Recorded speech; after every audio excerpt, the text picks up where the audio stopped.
Hello friends, welcome to VDV education point. और आज हम करेंगे ओपन एंड डिस्टेंस लर्निंग का जो मटेरियल है वो कैसे डेवलप करते हैं। ये टॉपिक आपके नेट एग्जाम में आता है और नेट जो एजुकेशन का पेपर होता है उसके अंदर ये टॉपिक काफी इंपॉर्टेंट टॉपिक है। तो चलिए स्टार्ट करते हैं। ओपन और जो डिस्टेंस लर्निंग होती है वो जनरली क्या करती है कि जो हमारी लर्निंग होती है उसको इनहेंस करती है। कैसे इनहेंस करती है? रेगुलर जो क्लासरूम होता है उसमें क्लास न दे करके ये क्या करती है कि हम अपने घर पर बैठकर स्टडी करते हैं। तो इस तरह की जब स्टडी करते हैं तो इस तरह की स्टडी के लिए जो मटेरियल डिजाइन किया जाता है उसके अंदर काफी ध्यान रखने की जरूरत होती है, क्योंकि इस तरह का मटेरियल डिजाइन करना सिंपल काम नहीं होता। इस तरह की जो नॉलेज होती है डिस्टेंस लर्निंग में दी जाती है उसके लिए जो है एक्सपर्ट की जरूरत होती है, और वो एक्सपर्ट जो है डिस्टेंस एजुकेशन के सिलेबस को या मटेरियल को डेवलप करते हैं। देखिए इसमें क्या क्या होता है। जो कोर्सपोंडेंस जो कोर्सेज होते हैं उसका मेन ऑब्जेक्टिव क्या होता है कि सबको एजुकेशन की फैसिलिटी प्रोवाइड करना होता है, और जो व्यक्ति रेगुलर क्लासरूम को ज्वाइन नहीं कर सके, यूनिवर्सिटी या कॉलेज के अंदर नहीं जा सकते, उनको एजुकेशन की फैसिलिटी डिस्टेंस एजुकेशन के द्वारा दी जाती है। यानी कि डिस्टेंस एजुकेशन का ये ऑब्जेक्टिव होता है। ओपन और जो डिस्टेंस लर्निंग का जो मटेरियल होता है वो जब डेवलप किया जाता है तो जो लर्निंग थ्योरी के जो प्रिंसिपल होते हैं उनको ध्यान में रखना पड़ता है, तभी जो है इनका सिलेबस जो है तैयार किया जाता है। जो लर्निंग थ्योरी के जो प्रिंसिपल्स होते हैं वो ओपन लर्निंग के मटेरियल को डेवलप करने में बहुत हेल्पफुल होते हैं, और ये क्या करते हैं कि जो इफेक्टिव सेल्फ लर्निंग होती है उसकी फैसिलिटी प्रोवाइड करते हैं। इस तरह से अगर मटेरियल को तैयार किया जाता है तो इसके अंदर जैसे ऑब्जेक्टिव होते हैं उनको सबसे पहले जानना होता है कि बच्चे के ऑब्जेक्टिव क्या है, किस तरह का कंटेंट उसको प्रोवाइड किया जाना चाहिए, और कंटेंट जो है स्टेप बाय स्टेप होता है उसको बच्चे फॉलो करते हैं। तो इस तरह से ये डिस्टेंस लर्निंग होती है। डिस्टेंस लर्निंग क्या होती है? एक मॉड्यूलर फॉर्मेट के अंदर होती है, यानी कि इसके अंदर जो मैटर होता है, जो टेक्स्ट होता है वो इस तरह से डिजाइन किया जाता है और लिखा जाता है कि वो मॉड्यूलर फॉर्मेट के अंदर होता है। जो बच्चे घर बैठकर स्टडी करते हैं, होम बेस्ड जो स्टूडेंट होते हैं, वो खुद जो है इस मैटर से अच्छे से सीख सकते हैं। यानी कि इफेक्टिवली वो कब सीखते हैं? जब मॉड्यूलर फॉर्मेट होता है और मैटर इसके अंदर ज्यादा नहीं डाला जाता, थोड़ा थोड़ा मैटर डाला जाता है और मॉड्यूलर फॉर्मेट के अंदर मैटर होता है। तो जो कोर्स मटेरियल होता है उसको डेवलप करने के लिए 4 स्टेज होते हैं। इसके अंदर क्या होता है? 4 स्टेजेस होते हैं।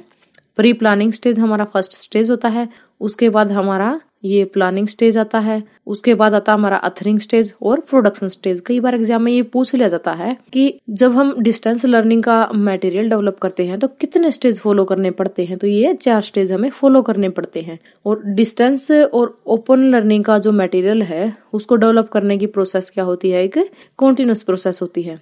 इसके अंदर काफी तरह का स्टाफ होता है, एक्सपर्ट होते हैं जो डिस्टेंस एजुकेशन के कोर्स को डेवलप करते हैं या डिजाइन करते हैं। एकेडमिक्स की टीम होते हैं, यानी कि जो एजुकेशन के फील्ड से जुड़े हुए लोग हैं, और उनकी क्या होती है? एक टीम होती है डिस्टेंस एजुकेशन का जो मैटर डेवलप करते हैं, और यही टीम जो है मैटर को डेवलप करने के लिए रिस्पॉन्सिबल होती है। ठीक है, तो चलिए आगे चलते हैं। जो मटेरियल डेवलपमेंट स्ट्रेटेजीज होती हैं हर एक सब्जेक्ट की, जो सब्जेक्ट सेंटर्ड होती हैं, और जो टीम होती है वो कंपेयर करती है टीचिंग टेक्निक्स को, तभी जो है उसके बाद मटेरियल जो है डेवलप किया जाता है। ट्रेडिशनल और डिस्टेंस लर्निंग का जो सिलेबस होता है और जो भी टीचिंग टेक्निक होती है उनको कंपेयर करके उसके बाद ही जो है इनके लिए सिलेबस डिजाइन किया जाता है। तो इसके लिए जो है हर एक स्टेप के ऊपर प्लानिंग की जरूरत होती है, और हर एक टीम मेंबर का जो है रोल बहुत ही इम्पोर्टेंट होता है। इसके अंदर कोऑर्डिनेटर होते हैं, अथर होते हैं, referee, instructional designer, editor, graphic artist, media specialist, ये सारे की सारी टीम के अंदर शामिल होते हैं। कई बार एग्जाम में ये भी पूछ लिया जाता है, ये जो चीज है आपके लिए काफी इम्पोर्टेंट है यहाँ पे, कि पूछ लेते हैं कि डिस्टेंस लर्निंग का जब मटेरियल डेवलप करते हैं तो किस तरह के लोग इसमें होते हैं। तो इनमें से जो है ऑप्शन में डाल देते हैं, या फिर ऑल ऑफ द अबो या नन ऑफ द अबो, या कुछ और ऑप्शन चेंज कर देते हैं। तो इसलिए आपको ये पता होना चाहिए कि coordinator, author, referee, instructional designer, editor, ये सारे के सारे, ग्राफिक आर्टिस्ट, मीडिया स्पेशलिस्ट, ये टीम के अंदर शामिल होते हैं। ठीक है, तो कभी कभी जो है ये इकट्ठे भी जो है इसके ऊपर डिस्कस करते हैं, और फिर क्या करते हैं, जो लेआउट होता है बुक का या कोर्स का उसको फाइनलाइज करते हैं।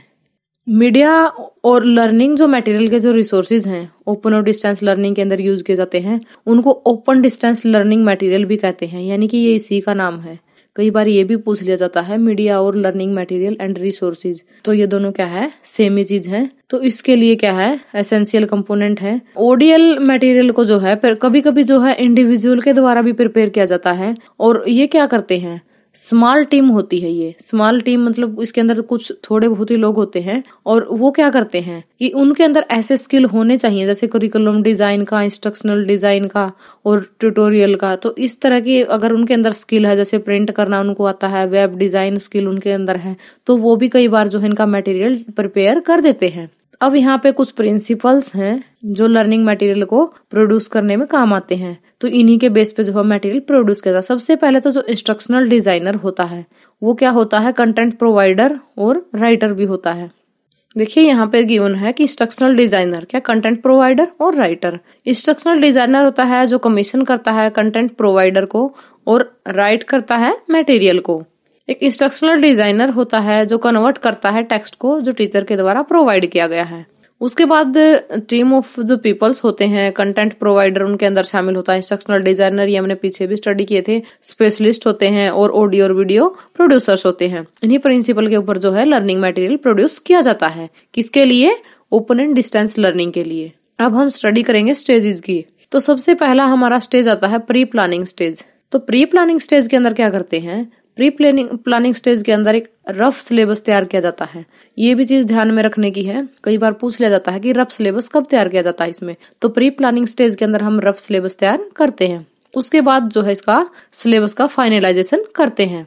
उसके लिए फाइनलाइजेशन कैसे किया जाता है, वर्कशॉप होती है, डिस्कशन होता है, करिकुलम कमेटी का अप्रूवल लिया जाता है, ठीक है। उसके बाद राइटर और जो एडिटर है उनकी वर्कशॉप होती है, फिर मॉडल प्रिपेयर किया जाता है और राइटर और एडिटर का सिलेक्शन किया जाता है कि कौन कौन ये काम फाइनल करेंगे। फिर उसके बाद आता है प्लानिंग स्टेज। प्लानिंग जो स्टेज होता है डिस्टेंस एजुकेशन का, उसके अंदर इस तरह के क्वेश्चन होते हैं, सब्जेक्ट मैटर क्या होगा, कंटेंट ऑफ द कोर्स क्या होगा, और जो कंटेंट ऑफ द कोर्स है उसके एम एंड ऑब्जेक्टिव क्या होंगे, कितना टाइम जो स्टूडेंट इसको कंप्लीट करने में लेगा, इस कोर्स को कंप्लीट करने में स्टूडेंट कितना टाइम लेगा, और उसके जो टारगेट ऑडियंस है वो कौन होंगे। टारगेट ऑडियंस मीन्स किस लेवल पे ये एजुकेशन के लिए ये सिलेबस तैयार किया जाता है या किया जा रहा है। और रिसोर्सेज जो है प्रोवाइड किए जाएंगे, जो टेक्स्ट बुक जो तैयार की जाती है उनके साथ साथ कौन से दूसरे रिसोर्सेज जो है स्टूडेंट को प्रोवाइड किए जाएंगे, और जो है कोर्स को जो स्टूडेंट किस तरह से एक्सेस कर पाएंगे, और कोर्स जो है कितना लंबा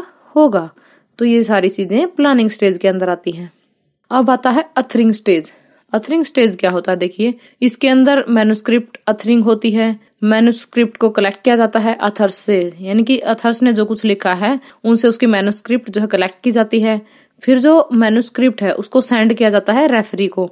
ये भी कई बार एग्जाम में पूछ लेता है अथरिंग स्टेज के अंदर क्या क्या स्टेप होते हैं। फिर एडिट किया जाता है मैन्युस्क्रिप्ट को, फिर कॉपीराइट परमिशन ऑब्टेन किया जाता है। उसके बाद आता है प्रोडक्शन स्टेज। जो प्रोडक्शन स्टेज होता है उसके अंदर वर्ड प्रोसेसिंग होती है, यानी कि सारे के सारे स्टेज कंप्लीट होने के बाद ही क्या आता है, प्रोडक्शन स्टेज आता है।